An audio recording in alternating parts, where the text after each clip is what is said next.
Today's video, I'm going to talk about how to make the cheapest jukebox possible. Now, I don't know if everyone's like I am, but I have a lot of albums, CDs, even cassette tapes, even 8 tracks, music spanning, you know, almost 100 years. It's just a huge amount of music. Now, I mean, there's a lot of great Spotify, and some of the others that are out there. Those are great for setting up your own music. But for me, I like to just run my special little lists that I do. And to do that, I wanted to build a system that was going to require the least amount of voltage and no noise. So this is a HP Compact T5000. You see it's got 4 USBs here, an RJ45 mic. That's audio codec coming out. That's your basic stereo. There's a plug for the power supply. It's running a Rage XL video out. That's a COM port and a printer port. These are thin clients, and they're really useless as computers, to be honest. They really are. And there's not a whole lot you can do with these machines. But I found a way to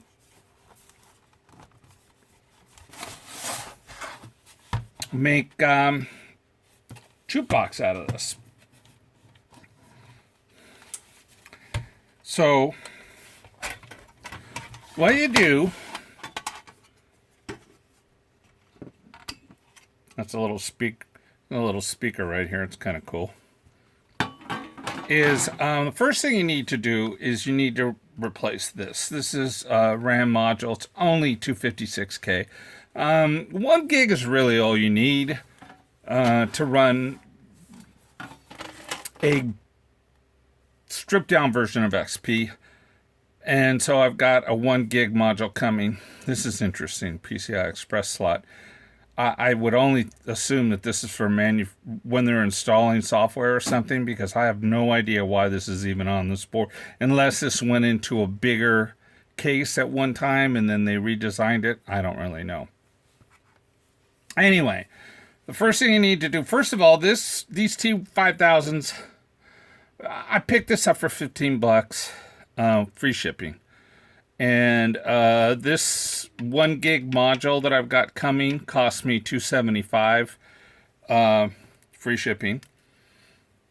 The thing about the most expensive thing was this right here. This is basically, for lack of a better term, that's your hard drive. I forget what they call this. ATA, I think. But this one here is only 512 megabytes, I believe. But it clips off. You just squeeze this little plastic knob here together, and this pulls right out. And then I bought another one, a 2 gig, that will, again, hold a stripped down version of XP that I'm going to replace this with.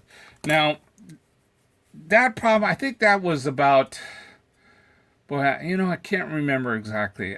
Between $7 and $12, I think, is what I paid for the 2 gig version of that.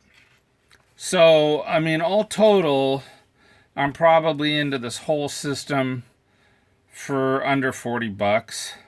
Now, the next thing you need to do is you need to get a flash drive. This is a 4 gigabyte flash drive, but it's got an ISO of Windows XP on it. Now, the cool thing about this is when you plug this into one of the USB ports and you set it up in CMOS, it will boot to the ISO flash drive, and from there you can basically delete this partition, which I'm actually not going to delete this one. I'm waiting for the new ATA drive to come in, card hard drive card to come in, and then I'm going to just install on that one. But what it'll do is it's going to allow you to install XP on the drive. I'm going to probably do this in a way that's as simple as possible. There's a lot of different ISO bootable programs out here, and then there's ways you can do it. I checked the internet. I'm going to be honest, real upfront here. Be careful. I mean, the last time I did this, I was on this guy that was talking. He sounded like he knew what he was doing. He gave me a link to some software that would help. Oh my, by the time I was done, I had some horrible new search provider that it took me forever to get off my system.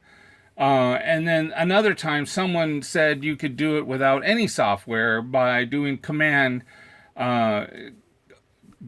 directory calls in your search engine, and you run of the search category of your software. It formatted the thumb drive okay, but I couldn't get it to make a bootable thumb drive. It just wasn't working. I found this really interesting program. It's really small. It's only 900 kbyte large, and it's called Rufus. I'm going to put a link to it. It's not really an installer. I think it's like an executable. You load Rufus, and then I'm also going to put a link to where you can put the ISO. Actually, I think I'll stop here and then just have all those in pages so that you can see. It is the quickest way to do this. Rufus makes this a bootable ISO for XP, and then from there you can go ahead and reformat this. And then what I would do afterwards is I'm going to run, you could go with other hard drives, but I suggest you go with something like this. And the reason why I suggest you do that is because these are powered. Yes, they're larger, but they run full-size hard drives, so they're easier to maintain if they go wrong. Usually you want to get a green drive so that, it shuts down when you're not using it, least amount of power, because the power supplies on these, they're not really large. They're not really meant. It's the power supply on this, and it's not really meant to carry a lot of peripherals. So the cool thing about this hard drive is that it runs its own power supply, and this is I think this is a terabyte, and it's got pretty much all of my favorites on here, music. So this connected to this.